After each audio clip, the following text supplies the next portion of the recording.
was recorded on those tablets, and you found stories about creation and the flood and other aspects of life in general. But then they started to notice, well, there are similarities between these old tablets and the creation story that's recorded in the Bible. And then these guys got the idea of, okay, well, so then this is how this developed. It came clearly.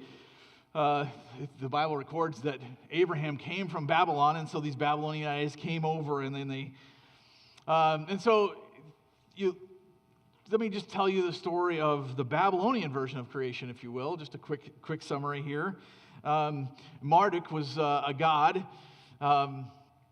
who had 50 names for all the things that he accomplished. But he, with another goddess, through sexual reproduction, formed the earth and made man. And all this creation, in fact, the creation of the earth itself is the body of a god that was reformed into the earth.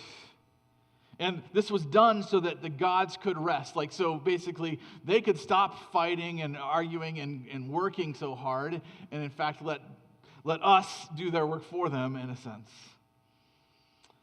That was the idea behind it. Now, there are similarities.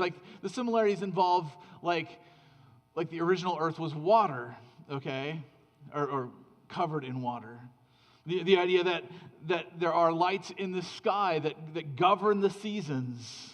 That's included in there. In fact, the Canaanite story is also one that they found over time. And you can see maybe where it's been influenced in some ways by the Hebrew story. Let me just kind of give you a summary here that I found from a PhD student. He summarizes this way: the entire world was once only arapel, or cloudy darkness, and ba'ad, wind. Ba'ad then went on to produce ruach, another type of wind, which instead of mingling with darkness, blew it away to form light. However, no field was yet formed, no marsh was yet seen, no gods were yet born. Everything was barren and desolate. Ages passed until finally gods emerged. First came forth El, the great God, the original creator God, the creator of created things, with the help of the goddess Asherah, children born to El, sons and daughters, the divine assembly of gods. But of course, once that divine assembly happened, then they started to war. They started to fight. And these gods are responsible for making the earth inhabitable. Before them, the world was in a chaotic state, uninhabitable. And then through one god getting killed, the other god forming the earth and making it inhabitable. And then after the war finished, the gods built a magnificent house for Baal. You know that term, Baal, right? That's the Canaanite god. In a week, so that he could rest and provide abundant rain for the earth. Baal was challenged by Mot, or Mut, the god of death in the underworld. And Mot temporarily triumphed, and Baal disappeared into the underworld. And then Anat and Shaphash, the sun god, found Baal and brought him back to life and restored him to his house. And so the sun restores Baal, right? And so you get this this picture of, again, the world as it is. Now, of course, in our enlightened day, we believe in evolution. Science is that tells us what actually happened, or at least what could have happened. But let me maybe tell the story of evolution and show the similarities even to, eventually light happened at the beginning of a big explosion, right? That's what evolution would say. Light eventually formed our earth.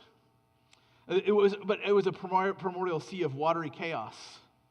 After ages, life emerged from the sea. And then life, through time and chance, eventually made human beings who then live on the earth, right? What's interesting in all of these stories is they all deal with the same elements. And there's always this watery sea that produces life, in a sense. And the question is who's behind it and what's going on? I just think it's fascinating that no matter what you do, you have to deal with some basic elements, but you also have to say, okay, why? What caused these things to happen? And especially because, from the standpoint of, if God's telling the story, and they already expect it to be like ages long. Why didn't he just say it's ages long if it was ages long, right? Like if it was millions of years, God could have just said, over millions of years, I did this, But he doesn't say that.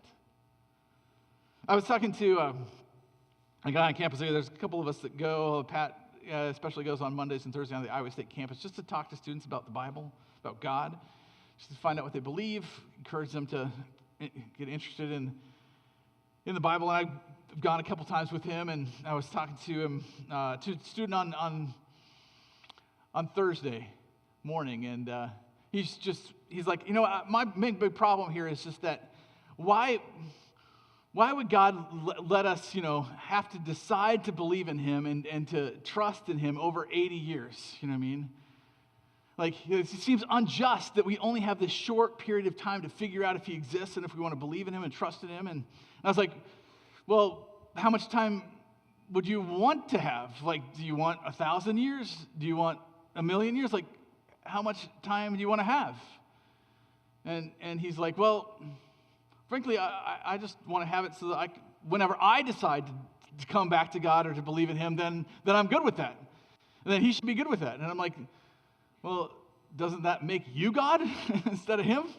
Like, did it control the relationship? And he's like, well, let's talk about creation. He just switched topics on me. And he's like, science teaches us that that the earth is millions of years old. You got all these tests used with the rocks, etc. And I was like, the problem with all of those tests is they're based on assumptions. They're based on assumptions. We all come to those tests with our own assumptions about what the original state was and therefore what should be produced. And unfortunately, the original state can never be reproduced because it was the original state, whatever it was. And so when we come with those assumptions, then we're going to end up with different avenues. I was like, the point is, and really in that sense, is you're never going to find something that with absolute certainty that everyone has to agree to, because someone's going to always have some other assumption that they're going to try to bring to the table to negate what you're saying. And he's like, yeah. It's like, and I just asked him a question, why do you think that is? He's like, I don't know. Like, he liked the idea of not absolute certainty because then it kind of lets him off the hook. Like, okay, then I don't have to believe because it's only based on, if I'm going to base it on logic. And I think, no, I think God makes it not absolutely certain, so you have to believe by faith, that you have to trust him, you have to enter into a relationship with him, because when you're in a relationship with someone else, anyone else, it's based to an extent on trust, that they're a different person than you, they do different things than you have to be willing to accept them for who they are. You can't put, and especially God, you can't put into a box and say, I can predict everything that God is going to do. And that's the challenge as we look at our world, as we engage our world, is to help to step back and to say, like, why? Why is this here? Why is it important that God tells us this story this way? I think personally that it's fascinating. We live in a fascinating time. I personally I like to follow physics articles. Obviously I'm not a physicist, but and I don't understand all the math behind it, but I like to read physics articles. And to me, some of the fascinating articles as they learn more and more about how things work and how things come together, they start to explore different ideas, and just the idea of time itself, right? That time in a sense is malleable, right? That time is in some ways controlled by light, like we see light, and that's what gives us a measure of time. But light itself is controlled by gravity. And in a sense, gravity is controlled by time, or time is controlled by gravity, right? Like the closer you get to a black hole, the slower time gets in a sense, and the farther away. It's just, time in that sense has a certain fluidity to it, which is very fascinating to me. And to me, the more and more we study this, the more and more we actually get back to the fact that this story is a credible story for how God created the earth. This is credible. It's not incredible. It's actually credible. It's a credible story about light and how light works and how God makes the earth and everything in it. But God does present it as happening in 1 week. How do we know that? Well, every single day it says, in the evening and the morning, the second day, the first day, the third day. And just by presenting it as evening and morning, it's like if it was just, then there's a day here and a day there, but by saying evening and morning, he's clearly trying to echo the 24-hour period that we all experience. And in Hebrew as well, when you tie a number to a day, days can mean periods of time, not just 24 hours in Hebrew, but when you tie that number to it, it's always referring to a 24-hour day in the Hebrew Bible. So God presents it this way. And the reality is that God could have told the story totally differently, right?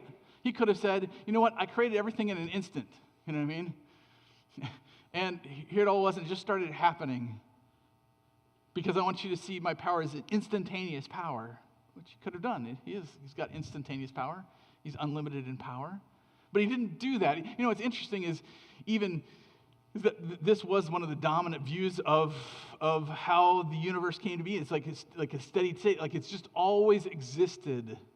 Like this is our experience, it's always existed. And yet, both the Bible and science both argue that there was a beginning to the universe. He could have said it took millions of years, but again, he says he took a week. So why does he do this? What is going on? Why tell us that it happened in a week? I think it's always good to ask why questions, like what's going on? And not that he gives us all the answers, but there's some things that are here. One, it's clear that he's forming and filling. But why is he forming and filling? So the first thing I think that is behind the why, so to speak, is that he wants us to enjoy the creative order and diversity that's there, right? Evolution comes in and says it's just survival of the fittest. Life happened, we don't exactly know how it happened, and now it's just survival of the fittest. And my question to that, frankly, is, well, if it's survival of the fittest, why did we ever get beyond bacteria?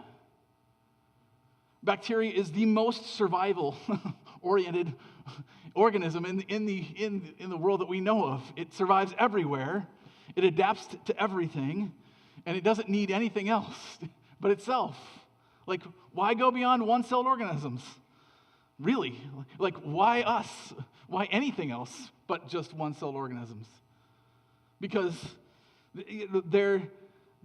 those survive, they last, they adapt to any environment. We're the ones that struggle to survive, change the heat up too high, we die. Change the heat too low, we die, Bacteria don't have that problem. They have limits too, but we are much more limited than they are.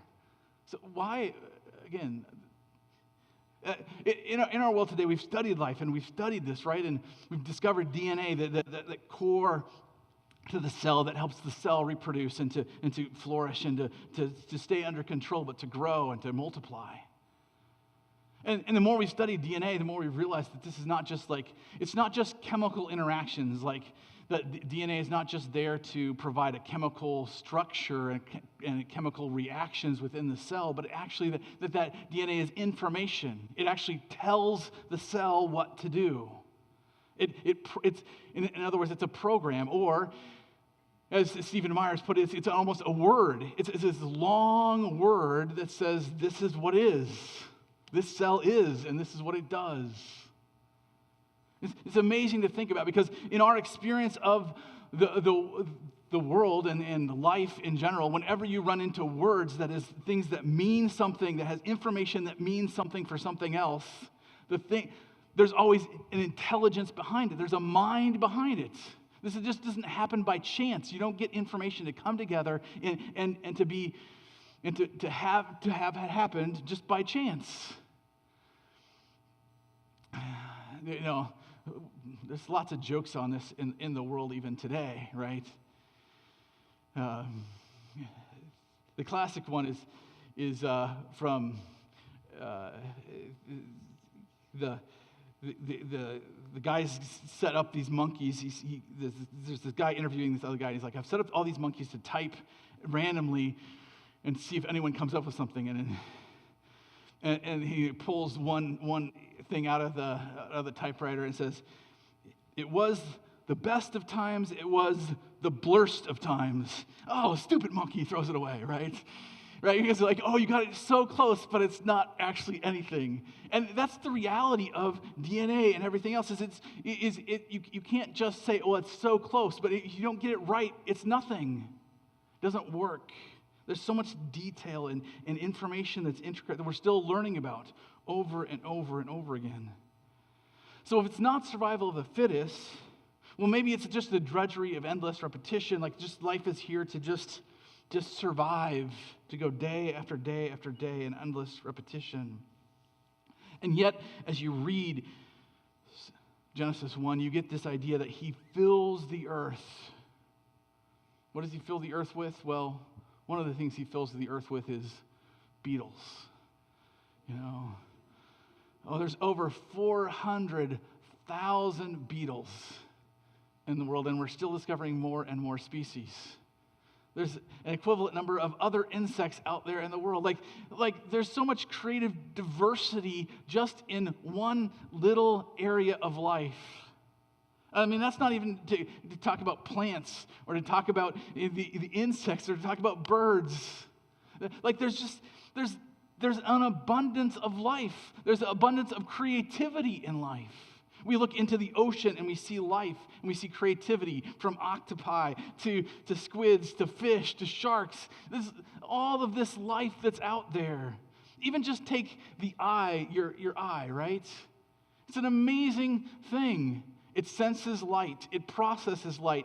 It can focus, although mine are getting old at doing so, it can focus short and it can focus long, It can process that information. It can react in an instant. It sees color and not just, you can see millions of colors, right? Not just black and white. There's so much there in life. Not only that, but as we have studied DNA, we've learned that there are adaptations that God has put within our bodies, the ability to adapt to certain environments, and certain organisms do adapt to their environment, and they change based on the environment they're in. That God would allow us to adapt is an amazing thing. There's an idea out there in the world that, we're just looking for that pinnacle experience. I'm just going to find this perfect day or the perfect moment or the perfect experience. And then after I have that experience, nothing's going to be as good as that, so I might as well just die. In fact,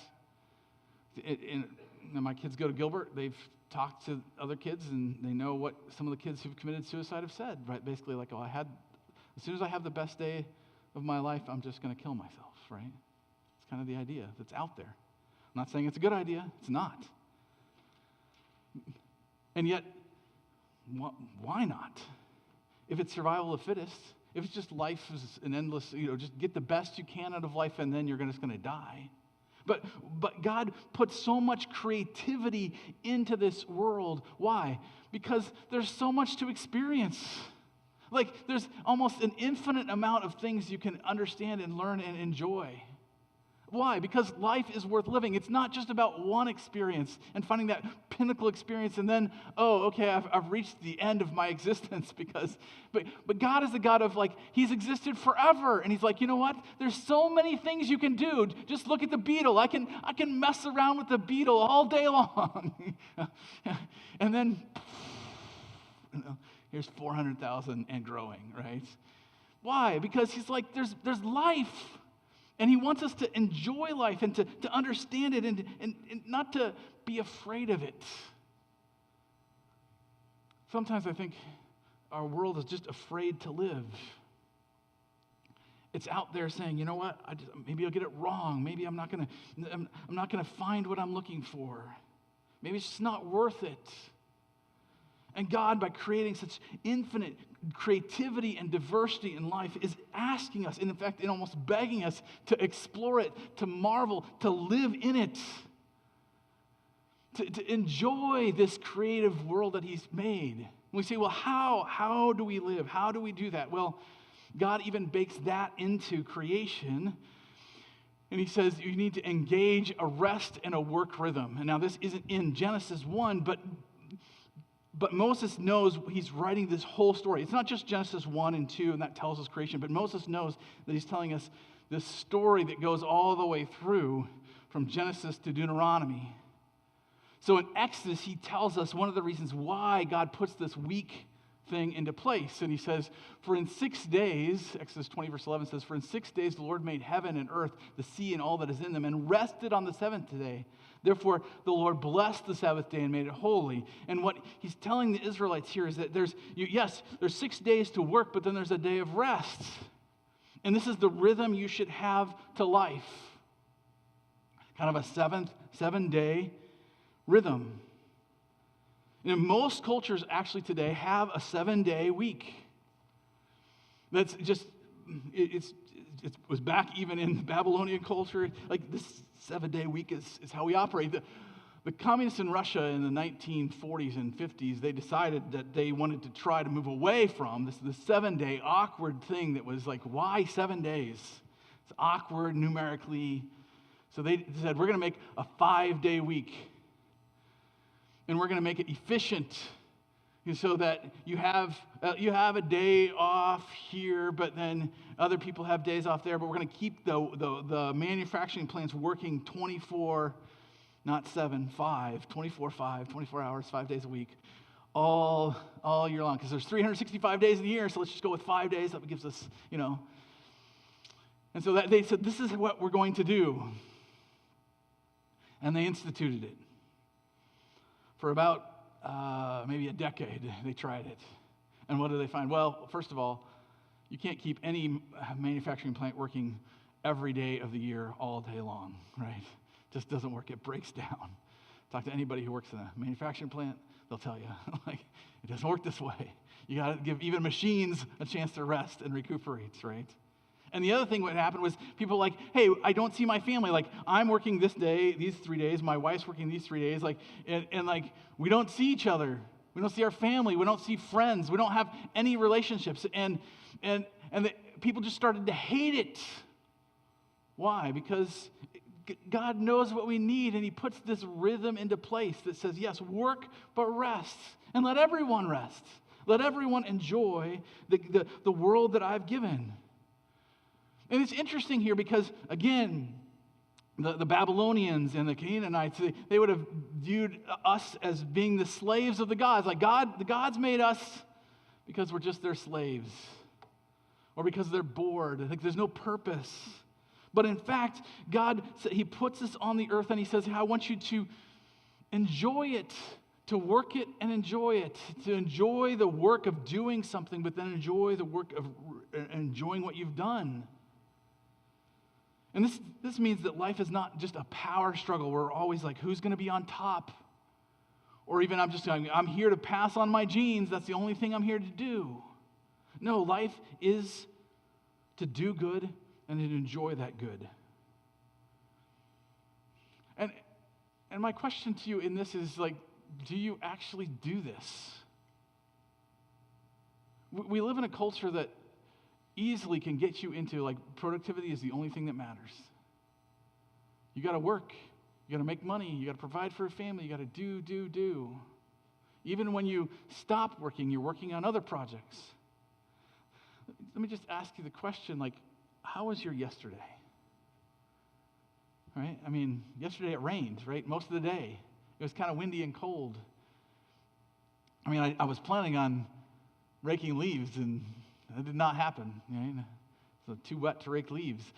But at the same time, it was a beautiful day, right? Did you see the wind blowing the clouds through the sky? Did you see the way that light glistened off of the wet leaves? Did you see when you were driving in this morning that cloud layer where you could see that band of light at the end of the clouds? That was really cool this morning coming in. Do you go through life noticing good things? Noticing beautiful things? Like taking just a leaf off a tree and just noticing the intricacy of it and the beauty of it and the wonder. Like God takes water and shoots it 40, 50 feet up in the air and then has it collect carbon dioxide so we can breathe oxygen. Like, I mean, who would have thought of that, you know? There's so many beautiful things that we get upset because, well, it's too cold today, or my plans were messed up. I didn't get what I wanted out of the day. I didn't get what I had my plans, the things that I wanted to do, and there's so many beautiful things that are about just difference. Like, okay, so it's cold today, but enjoy the cold. You know, some days are warm, some are cold. Enjoy the difference. Why fight the difference? God's put so many things in this world to enjoy, not to get angry at. And basically, we're no better than the Russians if all we're going to do is fight what God has made. We're no better. So do you ever stop and just look at the beauty and enjoy the variety of experiences? Enjoy what God has made. Of course, the only way that you're going to do that is the other way that God ties creation to our experience. And it's in this final point here that we glory in a people. And it's in Exodus 24 that Moses tells the story. And he ties his own experience here to the creation week. Notice how he ties it, right? So this is, when they got to Mount Sinai after God delivered them from Egypt, right? And they're about to receive the law, right? And it says that Moses went up on the mountain and the cloud covered the mountain. And then he explains how that happened. The glory of the Lord dwelt on Mount Sinai, and the cloud covered it 6 days. And on the seventh day, he called Moses out of the midst of the cloud. Here we have this echoing of the creation story, right? Like 6 days, they had to wait. And then seventh day, God calls Moses up. And then he ties in he says, now the appearance of the glory of the Lord was like a devouring fire on the top of the mountain. And in the sight of the people of Israel, again, light is dividing things and creating things here, right? Moses entered the cloud and went up on the mountain, and Moses was on the mountain 40 days and 40 nights. And where was that from? Well, of course, the flood, right? The flood reigned 40 days and 40 nights. And what is he doing here? Moses is saying, look, the experience that of the creation of the world is now happening as God creates us as his people. We are now this is a new creation in a sense, where God is making us to be his people, to live by his word, to follow him and to walk with him. We were divided from him before, but now God is restoring us back by creating this relationship once again. That's an amazing thing to think about, isn't it? That God would take that creation story and tie it even to creating the Israelites of being his people. But you see that throughout the Bible, frankly. That God is creating us to be his people. Right, 1 Peter, once you were not a people, but now you are the people of God. Once you had no knowledge of him, but now you do. So that you can praise the name of your God. That's why he's made us to glory in the fact that we're his people. And this is what he is doing with your life. God is working even in your life, creating you to be part of his people and to live on his word. He wants us to live in this way. Why? Because he is not done with us. He has not walked away from us. He has not left us to our own devices after creating the world, but he is instead still actively forming and filling us to be his people and to walk with him.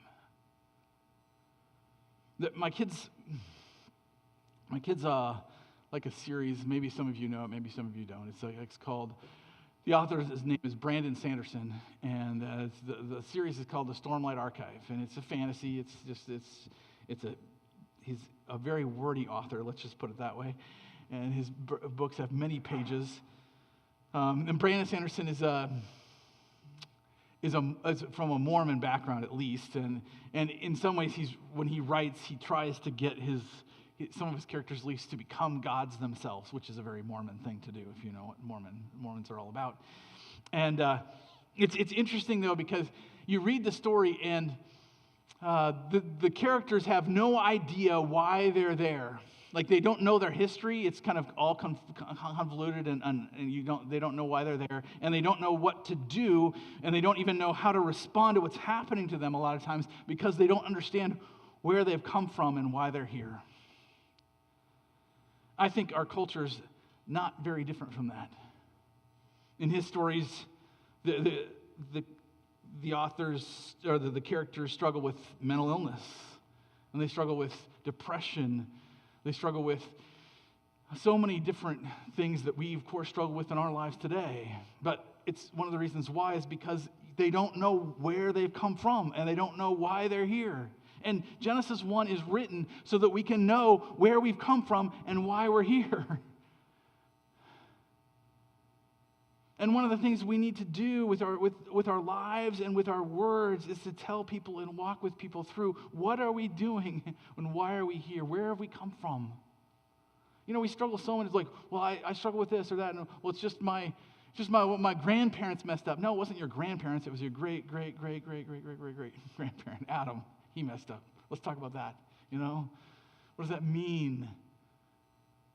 How do we live? What are we made for? We're not just made to survive. We're made to thrive in this world. But it means trusting God and walking in His grace and understanding who we are in the midst of this world. Genesis 1 is basically saying you are being told why you are here, what you are to do, and what you can expect. And the question is, will you worship Him? Will you trust Him? Will you say, this is worthy of following? This is worthy of listening to? And so, 3 things to life that the creation story is teaching us to do is to enjoy creative order and diversity. That there's order, but there's diversity. There's so many things to explore and to see and to enjoy. We should enjoy it. And we do that by engaging a work in restoration. We engage the world. We do good in the world, and then we enjoy the goodness that we have been given as well as the goodness of what we have achieved. And we glory in being the people of God, that God is still at work. He's guiding us. He's helping us. He's still there with us. And ultimately, He's redeemed us, right? And of course, the story in Genesis 1 goes on in Genesis 3 to say we rejected God's plan for our lives, God's purpose for our lives, God's rule over our lives. And yet God didn't leave us there. Just as that's the whole point. Moses is writing. He didn't leave the Israelites there either. He rescued them. And ultimately, He rescues us not just from political issues and political problems, but He rescues us from sin and death through Jesus Christ. This is why we live. This is why we have hope. Because we have a God who made us, but who also redeems us. So this week, as you're going through this week, can you enjoy the creative diversity that God has put? It might not be the greatest week of your life. You know what? You can still find so many good things to enjoy. Will you do it? And do that by engaging that rest and work rhythm. You should work. You should do good. You should engage yourself and work and feel like, oh, this is frustrating and hard and I don't necessarily like it. But you know what? As you work, good things can happen. God can work even beyond your work. Can you trust that? But then rest. You plan any time in your week to just step back and say, look at what God's done. Look at what we can enjoy together. Do any of that. You should. God's made His world so that you do that. And then would you glory in being the people of God, that God is not done with you, that He is even now redeeming you to make you His people so that you can walk with Him and know Him and trust Him. Will you do that? Heavenly Father, we thank You for Your story. That we have questions, Lord. We don't understand everything about the story, and that's probably good because You've caused us then to engage Your world and to understand it better. But at the same time, You cause us to understand Your power. That You are powerful. You are creative. That it's You who have done this and no one else. And You invite us into Your world to understand Your creativity, to marvel at it, and even to engage into it a little ourselves. Lord, help us to do that. To revel in being creative, to being created to be creative, to do good with our hands and our thoughts and our words and our feet, to have our eyes see good things and ears hear good things. And to do that by working and resting, even as we remember that you are still at work in our lives, forming us to be your people and filling us with your Spirit to do good to others. We thank you in your Son's name. Amen. Let's stand and respond together.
You may be seated. Thank you so much for that just wisdom of so much is here that cannot be without the Lord, and what need there is for us to have glory in Him. I also really appreciate that quote, "The worst of times, the blurst of times," from the great C. Montgomery Burns, known as Monty Burns to his friends. I actually have some other quotes that he said. Are you guys ready? Those of you who know, okay. Friends, family, and religion, these are three demons you must slay to succeed at business. And then, oh yes, sitting down, the great leveler, from the mightiest pharaoh to the lowliest peasant who doesn't enjoy a good sit. So, Monty Burns, I'm proud of you, Will. Really. We're so glad to have you guys joining us today. And if this is your first time joining us, we would love to get to know you. The way that we do that is we actually have a Connect card sitting right in front of you. If you fill this out on the back and turn it into our welcome table, we will have someone there to let you know a little bit more about our church. Of course, we'll have a wonderful gift for you as well. But we encourage you to do it. If you've been here a couple times and you haven't filled it out yet, or if it's your first time, we want to know how it is that we can include you into our CrossRoad family. So please, we encourage you to take this and fill it out and turn it in. We also have some announcements. First is that, as Jed mentioned, we have on November 24th in the evening at 6:30, we do have a Thanksgiving service. And so we encourage you guys to set some time aside and join us that evening on November 24th for some testimonies and hymns. We also have, we're running out of time for our Operation Christmas Child box donations. And so if you've taken some, we're so thankful for that. We do have a couple more in the lobby. And so we've come up with a system. If your name ends between A and M, if it begins A through M, we want to encourage you to take a box. And if it begins with N through Z, we want to encourage you to take a box, okay? So there are more out there. Our goal is to get them all finished. And so if you have one, and like our family, my wife's thinking maybe we could do one more, we encourage you to grab that and finish those out, because those are due November 17th, which is 1 week from today. And then our final announcement is that today we have our quarterly business meeting right after service. We're probably going to begin 10:45. So go out, get your coffee at fellowship. Join us in here at 10:45. No ABF. So those are our announcements today. Pastor Will, can you come and close our service?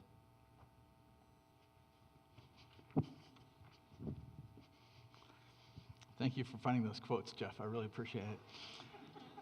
Let's close in order of prayer. Heavenly Father, we thank you for your goodness to us. We thank you that you have created us. You created us to know you, to walk with you, to do good things in your world. And yes, we acknowledge that we are sinners who have rejected your rule, and yet you have loved us enough to send your Son to die for us. We thank you for that. Help us to walk in your love. Help us to walk in your grace, even this week. In your Son's name, amen. Have a great week.